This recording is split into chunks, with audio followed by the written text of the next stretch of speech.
I'm a Chinese. I'm fond of Indian film, although it lasts for 3 hours and longer than that.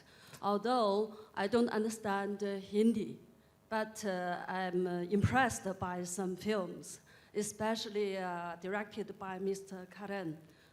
For example, Lagan and also Kalhuna. I wish I had made He only wishes he directed Lagan. I wish I had made Lagan. And also I know Kalhuna who got 8 awards during the festival in Singapore. So my question is, do you expect or do you dream Oscar award for your film in the future? Okay. Well, actually, that's what I said, that I dream of winning everything, really. I mean, I get dreams of just giving acceptance speeches all over the world. And I, in fact, rehearse them very often, and very often I never get to make them. In the year of Kabhi Khushi Kabhi Gum, when I started the film, I thought, my God, these poor souls are all coming with me, and they'll just make no mark, at all. And eventually what happened is that I clapped for Lagan, and I clapped for Dil Chahta, and I clapped for Gaddar, and I clapped for Chandni Ba, and I got nothing. So after that, I realized that, I should just dream, and then if it happens, it does. I'll dream to get the Filmfare, or as I said, the Zee or the Sansui, or there are 855 other award ceremonies that happen in the year. And the Oscar is just one of them, but it's not the only dream I have. And if I ever get it, I'll go and say, I love you, India. Karan, during your speech, you said the West has not come to terms with the in-your-face people we are. Could you elaborate on that, how the West has not come to terms with that? No, I actually meant that the West, the way they make their movies, they find our cinema sometimes a tad bit dramatic, sometimes a bit more too expressive emotionally. I said they haven't come to terms in terms of they don't tap on their inner emotions. It's all very reserved, it's all very conserved, and maybe that gives rise to various other issues for them personally. We tend to express ourselves much better, and I feel we sleep better at night when we do that.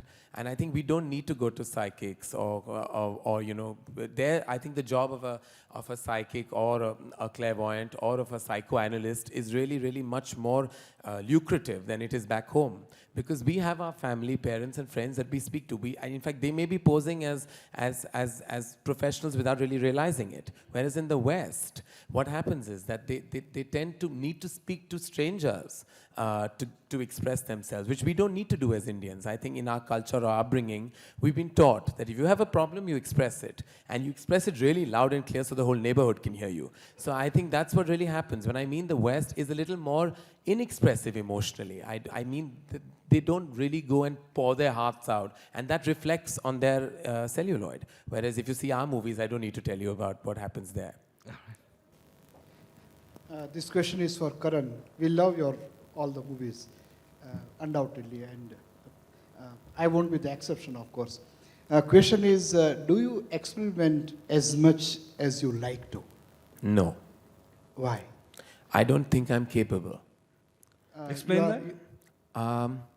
I think I'm incapable of dealing with many kinds of genres of cinema. I'm not capable of making a thriller. I don't think I'll be good at it.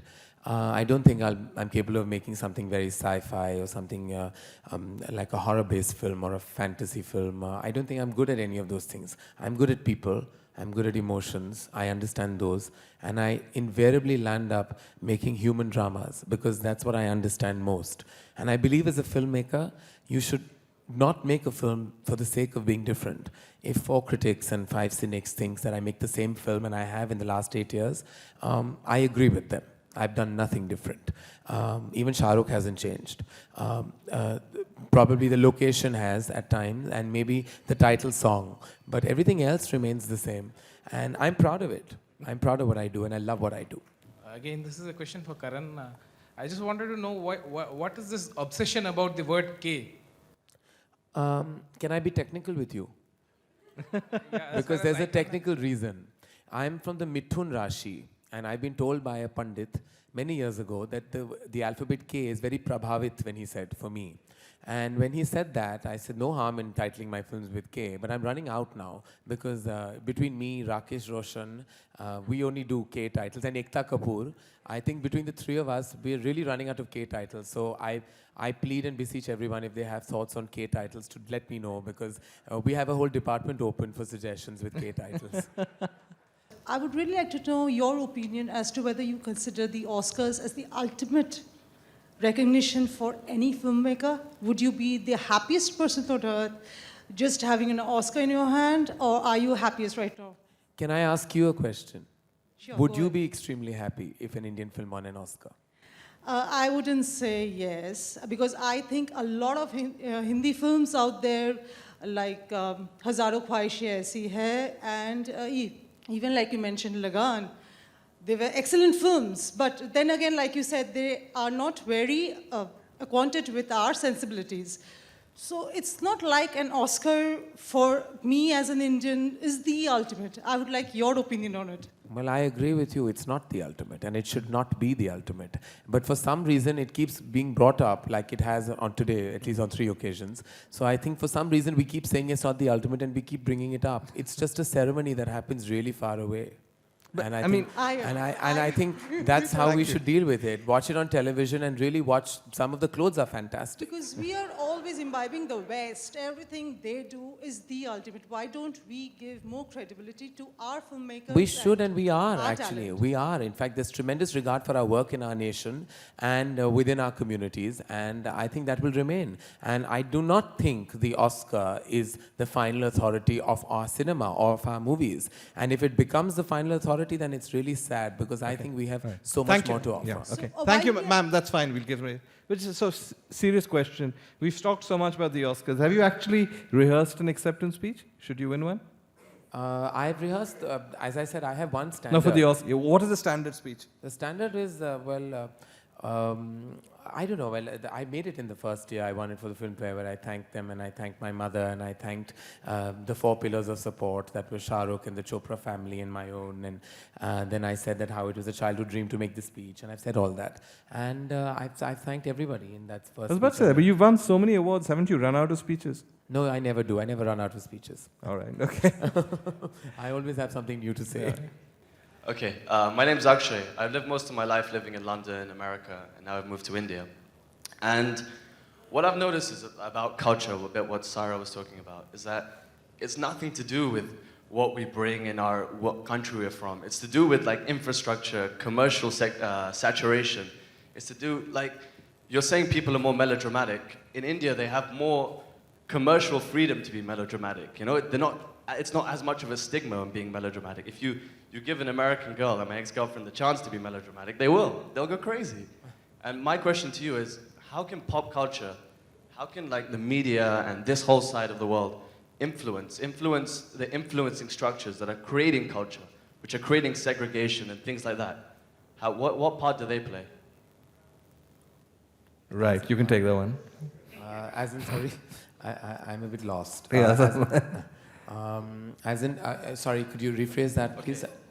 See, what I've noticed is that I got your girlfriend bit. After that, I got a bit lost. okay, I've noticed like with commercial saturation, you know, Sure. with like in England and in like urban areas in India, I noticed no difference. Like Hollywood culture in LA and like page 3 culture here.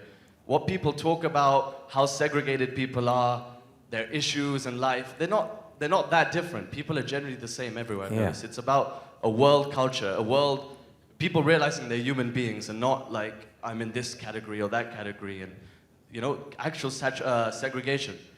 My question, and what I think is that this is all created out of infrastructure and commercial saturation, commercial development, you know, consumerism, all of these things that have happened through corporations and legal infrastructure. What part does the media play, does pop culture play in influencing that? How can they do anything to make a change so that values and culture become more about human beings and not about where you're from or all of this other stuff?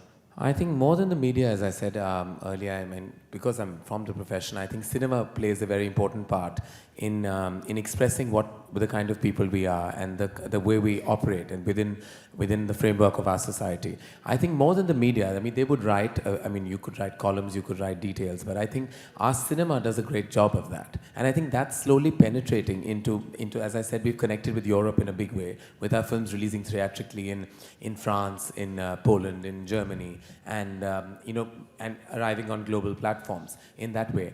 But I think what's happening is, I think we as people are connecting more via the cinema to people. Slowly there's this, and which is why I believe cinema is very important. And it is important, and we should make the movies we continue to make that represent us and our society. And not change that at all, because in that way we are connecting to the world. And we are on the world map. A large reason for that, of course, there's the politically and economically and what India has to offer and all of that. I don't want to get into, because those are facts and figures that we all know. But I think cinema in general has a great way of connecting with people. And I think our movies can do that. It can connect with the West and tell us the kind of people we are, and do that effectively. And I believe more than the media, I think cinema can offer that, definitely. And I think it's in the process of doing that in a big way. Saira, do you want to come in?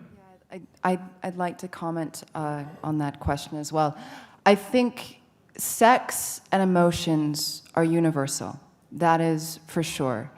It's very important not to lose our sense of values and traditional roots. I think that we'd become bland as a global society if we all became one global culture, if you will. I think it's very important to keep our history and our roots, ethnic roots, intact, and to not forget about them. I think it adds a lot more to our lives. Okay. And the first question is for Saira. You come from a very eclectic background. You've got an Irish, French, Canadian mother and an Indian father. Is that right? Where do you feel most at home, and why? Where do I feel most at home? I'm most connected to my Indian roots, and that's because I'm primarily Indian, above and beyond the other cultures that make me up. I have a deep connection with my father. I was brought up with the traditions and cultures through him. As well, my mother influenced her culture and tradition on me as well. I've been very lucky to take the best of both worlds and use them and to my advantage and to carry them on. But I truly feel more Indian than I do anything else. Shekhar Kapoor very famously said that in about 10 years' time, when we take the mask Spider-Man, off, oh God, Spider-Man will be Chinese. It's a very famous But quote. do you think that he might be Shah Rukh Khan and not actually Chinese? Tobey Maguire keeps looking whiter and whiter with every passing year, so I think I don't think that's going to happen.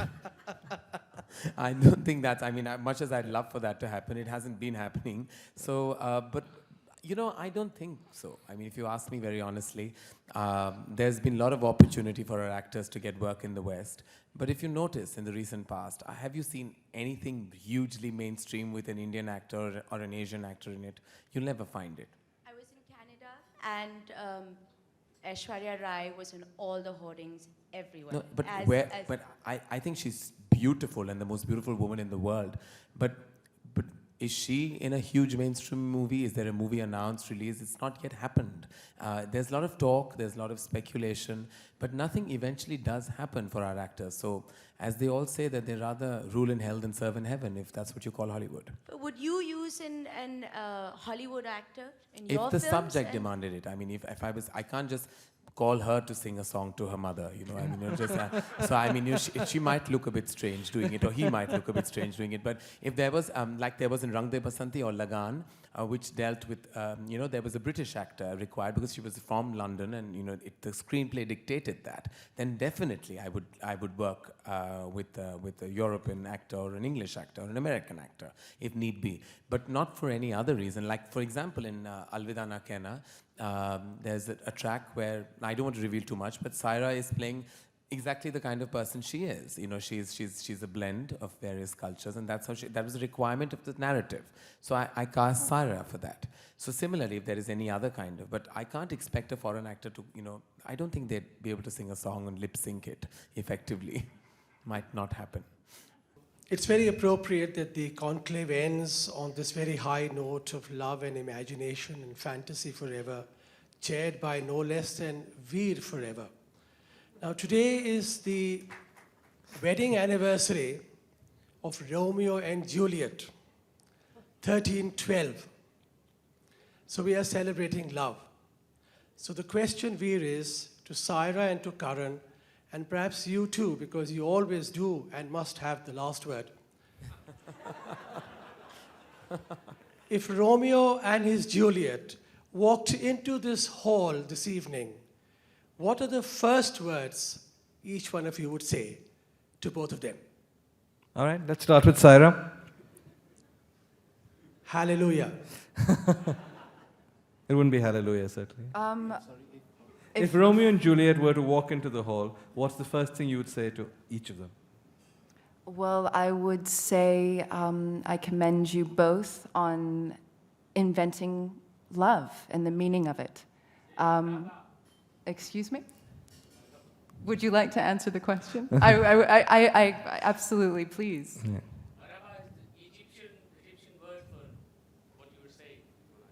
Okay.